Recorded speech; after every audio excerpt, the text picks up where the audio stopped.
This is Tom, and here's another KQ Morning Show rewind from Walzer Automotive Group, walzer.com. Robert O'Neill, our special guest. How you doing, sir?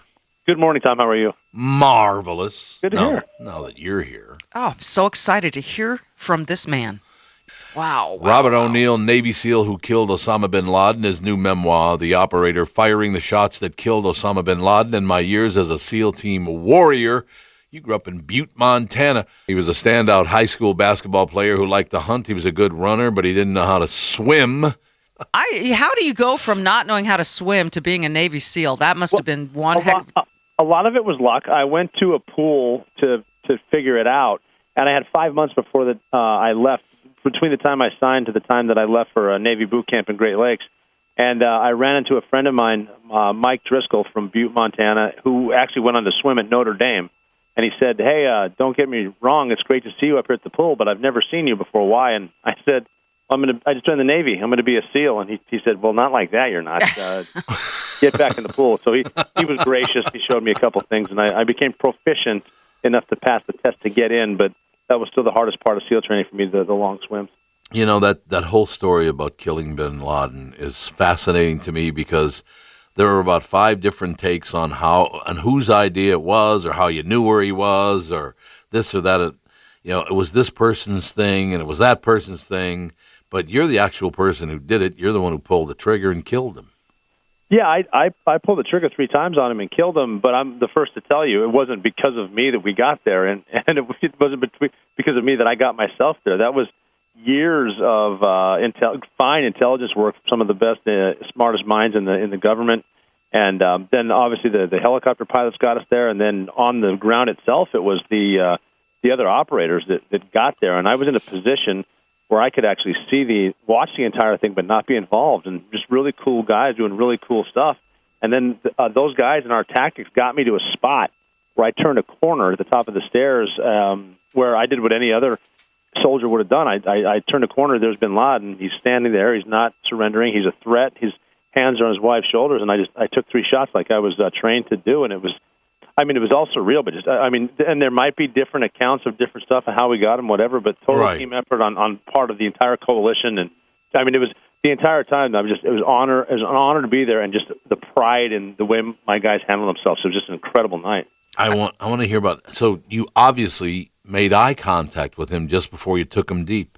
Yeah, it was eye contact, maybe not, because I had my night vision down and it was dark. Okay. But I could see his eyes. I remember one of the key identifiers for me when I saw him, other than his height, was his nose. I recognized his nose. His beard was a little bit grayer than what he would like it on TV. But yeah, definitely him, and I did see him, and a lot of thoughts going through my mind in less than a second before I shot him. But it didn't last long. Well, what was going through your mind at the last second? What was going through my mind when we went up the stairs was that he's going to be wearing a suicide vest and he's going to martyr himself, and I'm going to figure out what it's like to get blown up.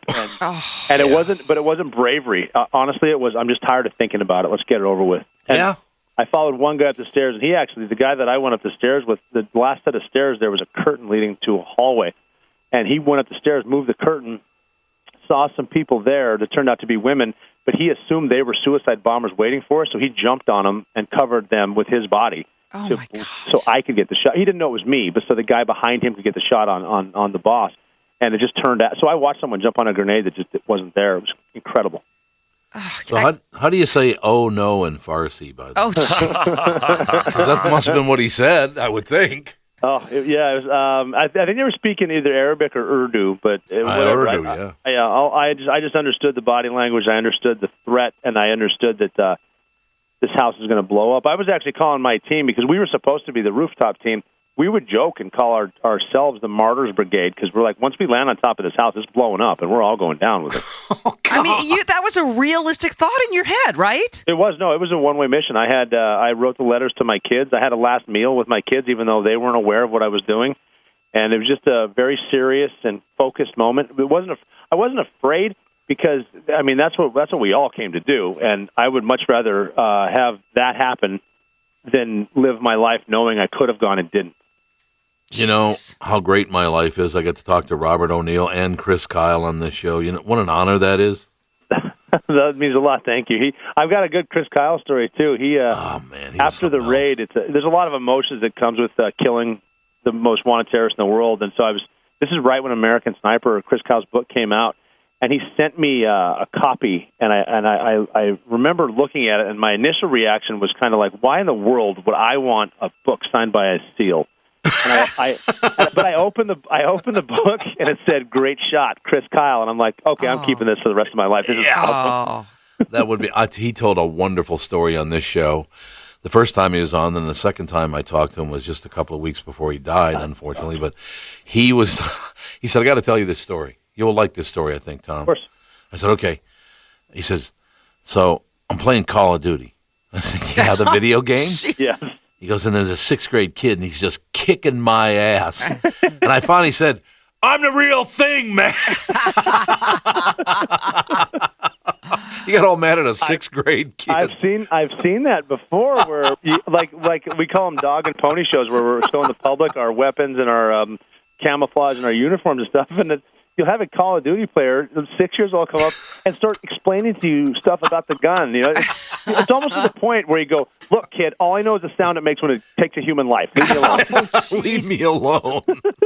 I think it's a magnificent story. It is the greatest thing in the world. I don't even know if I'm allowed to ask you this, but any other people you had to take out, or was that the one kill? No. We were. That was I had over 400 combat missions in 4 different theaters before that. Now, my teams were operating before 9/11. So and to be honest, without sounding too whatever, he wasn't the last either. I went on another deployment after. Sure. Like, I didn't get out till a year and a half after that, so I went back to Afghanistan for another deployment. I love the look on your face. I can't remember what TV show you were on. A lot of television. Yeah. But that look on your face when you said, "I heard him," audibly heard him take his last breath, and that look on your face when you said that was pretty spectacular. Yeah, it was a lot coming because the reasons we went was because of the 9/11, and I thought about the people who went to Windows on the World for breakfast and then ended up jumping out of one of the tallest buildings because it was better than 2,500 degrees would make you do that, and they didn't want to do that, and so this guy laughed about it, and that's the people that talked to their loved ones and took down Flight 93 and saved the Capitol. We went for them, and so to let him I was hoping in his last breath he knew it was Americans that did it. Minnesota guy, as a matter of fact, was one of them. They're in the towers. No, flight was it United 93. Oh, that's right. Yes.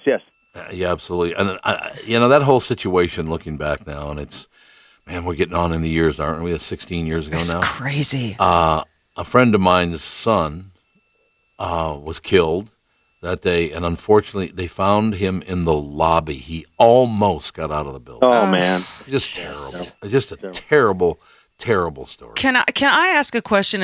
I'm curious about this, Rob, because I know in the beginning there was some discussion of whether or not you should be revealing yourself to the public and how other SEALs might feel about it. Now that you've had a number of years with this identity, how's it evolved?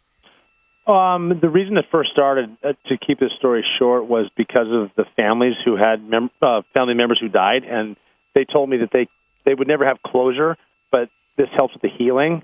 And that helped then, and that's when I realized I could help a lot more people if I could help them with the most horrific day of their family's existence.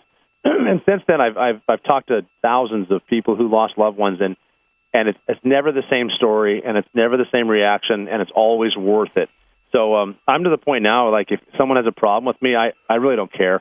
I'm living a life avoiding negativity. If they want to sit there and pout, fine, whatever. Good for you. If I can help, then one of the SEALs that I'm still in touch with is actually from Minnesota. I met a bunch from Minnesota, and what was very refreshing is I thought I was the only one in the Navy that said "pop" instead of soda. That's exactly it. There's a movie, James Gandolfini. It might have been James Gandolfini's first movie, True Romance. And he's sitting there talking to a woman that he's a mafia guy, and he's about to kill this woman, Patricia Arquette. And he's talking about how killing her is not going to be that hard for him. And he kind of makes a sad face, and he starts bobbing his head. He goes, "You know what? I got to be honest with you. That first one, That's the bitch of the bunch. I remember that scene. It's a great scene. It's a great scene and a great movie. Is the first one the bitch of the bunch? No, it wasn't at all. It was. It's actually in the book too. I mention it because it's so weird what a small world it is. I killed my first terrorist at the exact same time the sniper who initiated the fire to rescue Richard Phillips on the Somali Pirates killed his first, right next to each other. Oh, wow. Unbelievable. So that started it for us, and that was. I mean, we're the good guys, so we weren't just killing people. We're defending ourselves, our teammates. So when the shots came, it was so fast. It was just the training that took over. You took the shots, and you're like, holy crap, I'm in the club now. Oh, wow. So that's kind of how it went down. I want you to, if you come to town, I'd love to have you come in the studio. It'd be an honor. Oh, that'd be great. Yeah. Be an honor to meet you. And I know you got to go, but my last question is there some certain kind of training? Because every one of you guys is a great public speaker. Why is that? I think it's because the initial SEAL training just knocks you in the head so much that you learn how to tell jokes. Because it gets so bad that if you can't laugh, you're going to lose your mind. So it's like a dark humor, but you learn how to tell stories. And all public speaking is just getting a message across by involving stories. And I found it easy. I never had any public speaking experience, and my first speech was in front of 4,000 pilots when I got out. So it just came naturally. So I think that's the short answer. Either that or 3 glasses of red wine. Not 2, not 4, 3. I love it. I'm right there with. I am such a bit. We're all admirers. It's such a pleasure to talk to you. Well, thank you. I appreciate you guys having me on today. Robert, I can't wait to shake your hand, man. Thank you, sir. Can't wait to get up there again. Talk soon. Robert O'Neill, Navy SEAL who killed Osama bin Laden, his new memoir, The Operator, Firing the Shots That Killed Osama bin Laden, and My Years as a SEAL Team Warrior. So how long could you have talked to him? Forever, for about another 5 hours. Ever and ever. This is Tom Bernard. You just heard another KQ Morning Show rewind from my guys at Walzer Automotive Group, walzer.com. Hear today's entire KQ Morning Show on demand at 92KQRS.com, the KQ mobile app, or on iTunes.